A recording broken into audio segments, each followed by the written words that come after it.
شكرا يا ربي شكرا هديت قلبي شكرا نورت دربي شكرا شكرا يا رب شكرا يا ربي شكرا هديت قلبي شكرا نورت دربي شكرا شكرا يا رب شكرا يا رب يا منزل القرآن يا خالق الإنسان يا رب يا رحمن شكرا يا رب شكرا يا رب. السلام علیکم ورحمۃ اللہ وبرکاتہ. الحمد للہ رب العالمین والصلاة والسلام على اشرف الانبیاء والمرسلین سیدنا محمد وعلى آلہ واصحابہ اجمعین. اعوذ باللہ من الشیطان الرجیم وما خلقت الجن والانس الا لیعبدون. سورۃ الذاریات. برادران اسلام، اللہ تعالیٰ نے جن و انس کو صرف اپنی عبادت کے لیے پیدا کیا ہے. اللہ تعالیٰ ارشاد فرماتے ہیں، میں نے جنوں اور انسانوں کو محض اس لیے پیدا کیا ہے کہ وہ صرف میری عبادت کریں، لیکن عبادت کے لیے زندگی کا کوئی خاص زمانہ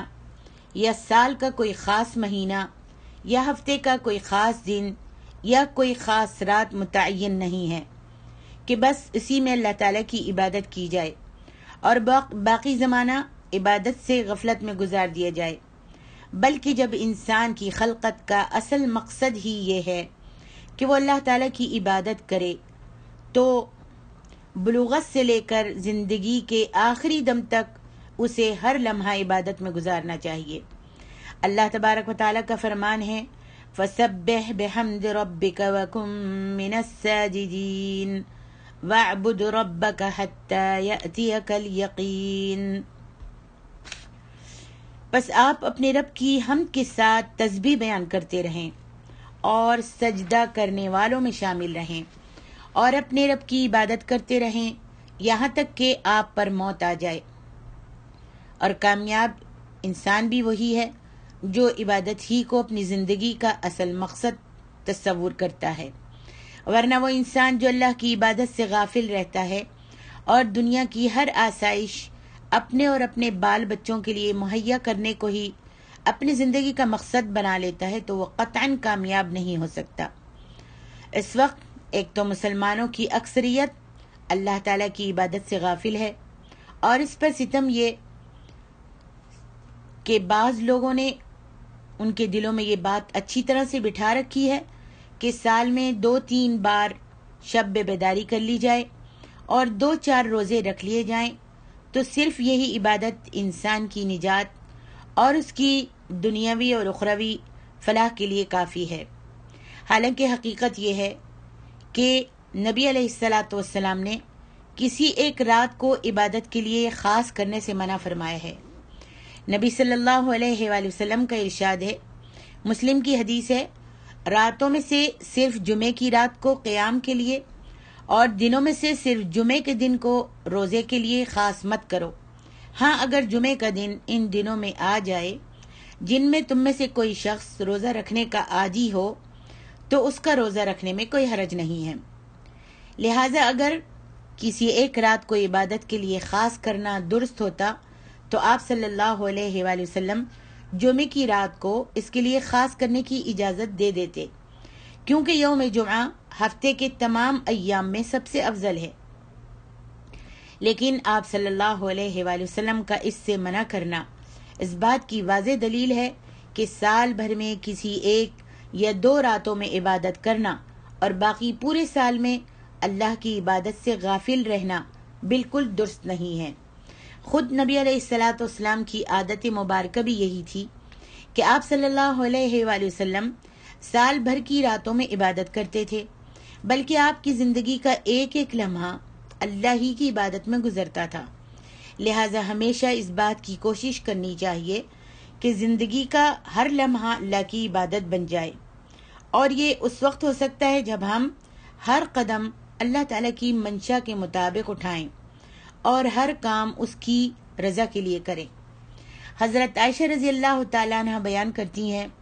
کہ نبی کریم صلی اللہ علیہ وآلہ وسلم رات کو اتنا طویل قیام فرماتے تھے کہ آپ کے پاؤں مبارک پھٹنے لگتے۔ میں عرض کرتی کہ اے اللہ کے رسول صلی اللہ علیہ وسلم، آپ ایسا کیوں کرتے ہیں؟ حالانکہ اللہ تعالیٰ نے تو آپ کے اگلے پچھلے تمام گناہوں کو، تمام خطاؤں کو معاف کر دیا ہے۔ تو آپ صلی اللہ علیہ وآلہ وسلم فرماتے، افلا اکون عبدا شکورا، کیا میں اللہ کا شکر گزار بندہ نہ بنوں؟ بخاری اور مسلم کی حدیث ہے۔ یہ آپ کا ہمیشہ کا معمول تھا کہ آپ اتنا لمبا قیام کرتے کہ پاؤں مبارک پھٹنے لگتے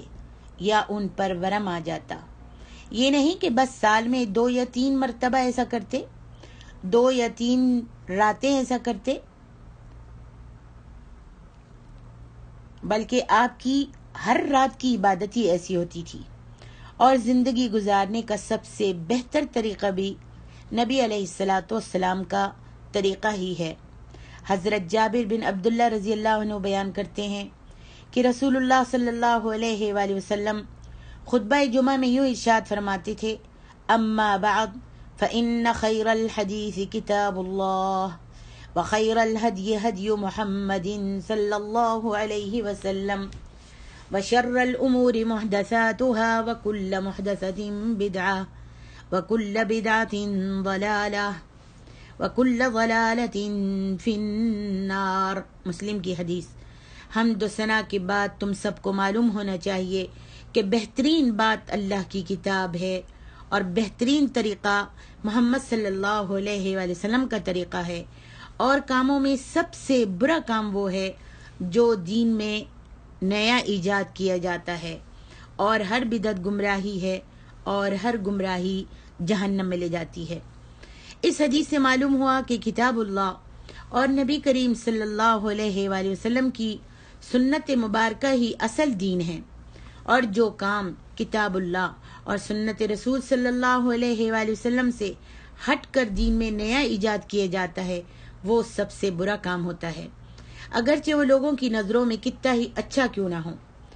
اس سے یہ بھی معلوم ہوا کہ جس کام کا ثبوت کتاب اللہ اور سنت رسول صلی اللہ علیہ وآلہ وسلم سے نہیں ملتا وہ بدعت ہے، اور ہر بدعت گمراہی ہے، اور کوئی بدعت ایسی نہیں کہ جسے دین میں بدعت حسنہ قرار دیا جائے۔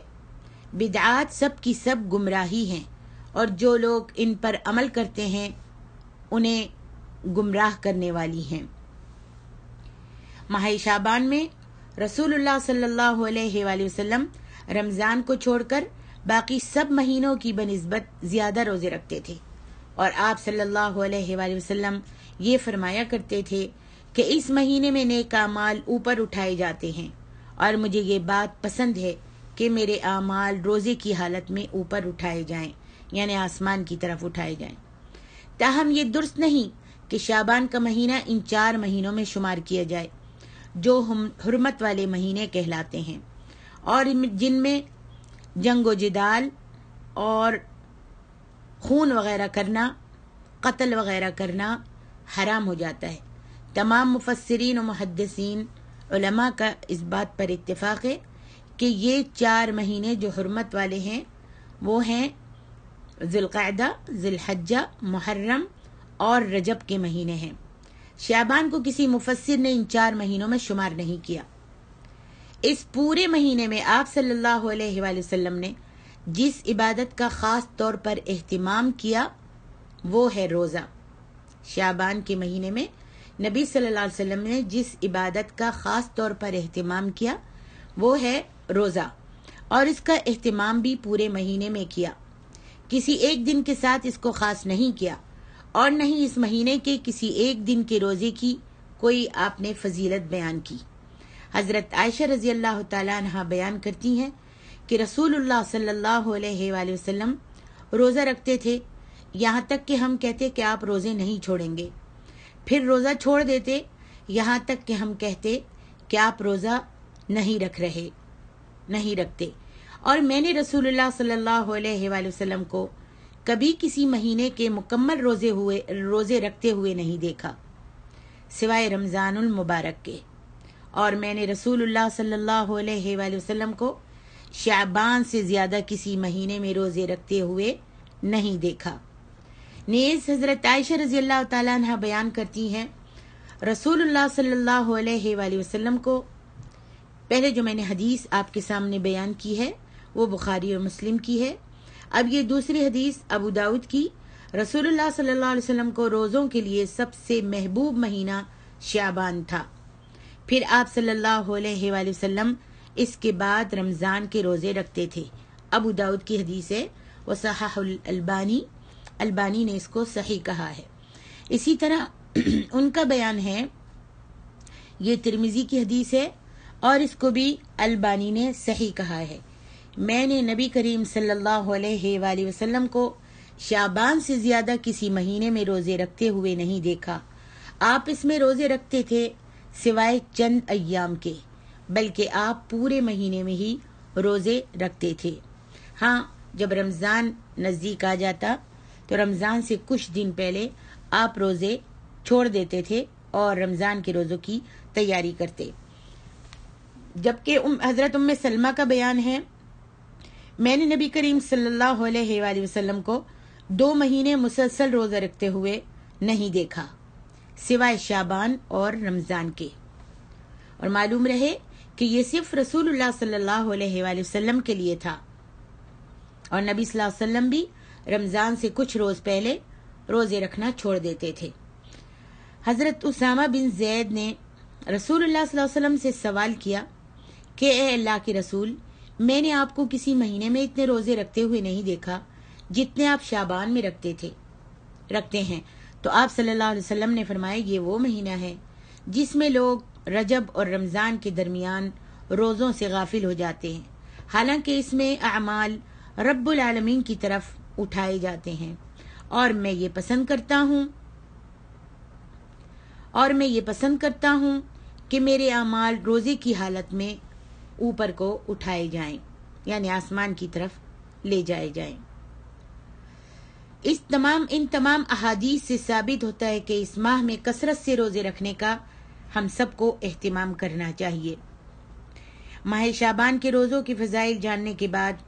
اب سوال یہ ہے کہ اس ماہ کی 15ویں رات کی کیا اہمیت ہے۔ حقیقت یہ ہے کہ جن 2-4 راتوں کی فضیلت خاص طور پر بیان کی جاتی ہے اور اس میں صحیح اور غلط کی تمیز نہیں کی جاتی، ان میں سے ایک شعبان کی 15ویں رات بھی ہے، جسے عام طور پر شب برات کہا جاتا ہے۔ اس رات کے بارے میں نبی صلی اللہ علیہ وآلہ وسلم کا یہ ارشاد صحیح سند کے ساتھ روایت کیا گیا ہے، اور یہ حدیث طبرانی اور بہقی کی ہے۔ اللہ تبارک و تعالی شعبان کی 15ویں رات کو اپنی پوری مخلوق کی طرف نظر رحمت سے دیکھتا ہے، پھر سب کو معاف کر دیتا ہے سوائے مشرک، اور دل میں کسی کے لیے کینہ کپٹ رکھنے والے کو معاف نہیں کرتا۔ ان 2 کے علاوہ اللہ رب العالمین ساری مخلوق کی بخشش کر دیتا ہے۔ چاہیے تو یہ تھا کہ ہم اپنے آپ کو دیکھتے کہ کون شرک میں مبتلا ہے اور کون کینہ پرور ہے، کس کے دل میں کسی مسلمان کے لیے کینہ ہے یا پھوٹ پڑی ہوئی ہے، تو چاہیے کہ اپنی اصلاح کریں اور ایک دوسرے سے معافیاں مانگیں اور اپنے دلوں سے اپنے مسلمان بھائی کے لیے اپنے سینے کو صاف کر لیں۔ شیخ الالبانی اس حدیث کے مختلف طرق ذکر کرنے کے بعد لکھتے ہیں خلاصہ یہ ہے کہ یہ حدیث ان تمام طرق کے ساتھ بلا شک صحیح ہے، جو اوپر بیان کی گئی ہے کہ اللہ تبارک و تعالی شعبان کی 15ویں رات کو اپنی پوری مخلوق کی طرف بنظر رحمت دیکھتا ہے، پھر شرک کرنے والا اور دلوں میں کینے رکھنے والے کے سوا باقی ساری مخلوق کی اللہ تعالی بخشش کر دیتے ہیں۔ جبکہ دوسری روایت میں یہ الفاظ ہیں، بے شک اللہ تعالیٰ شعبان کی 15ویں رات کو اپنے بندوں پر رحمت کی نظر ڈالتا ہے، پھر مومنوں کو معاف کر دیتا ہے اور کافروں کو ڈھیل دے دیتا ہے اور کینہ رکھنے والے لوگوں کو اللہ رب العالمین چھوڑ دیتا ہے، یہاں تک کہ وہ اپنے دلوں کو کینے سے، بغض سے پاک کر لیں۔ عزیزان گرامی، یہی وہ حدیث ہے جو شعبان کی 15ویں رات کی فضیلت میں صحیح سند کے ساتھ روایت کی گئی ہے۔ آگے اللہ تعالیٰ سے دعا کرتی ہوں کہ اللہ رب العالمین ہم کو نبی علیہ الصلاۃ والسلام کے اسوہ حسنہ کو اپنانے کی توفیق عطا فرمائے، ہر وہ کام کرنے کی جو ہمارے نبی صلی اللہ علیہ وآلہ وسلم نے کیا اور آپ کے صحابیوں نے کیا، ویسے ہی ہم کو آپ کی سنتوں کو اپنانے کی اور آپ کے طریقوں کو اپنانے کی توفیق عطا فرمائے۔ والسلام علیکم ورحمۃ اللہ وبرکاتہ۔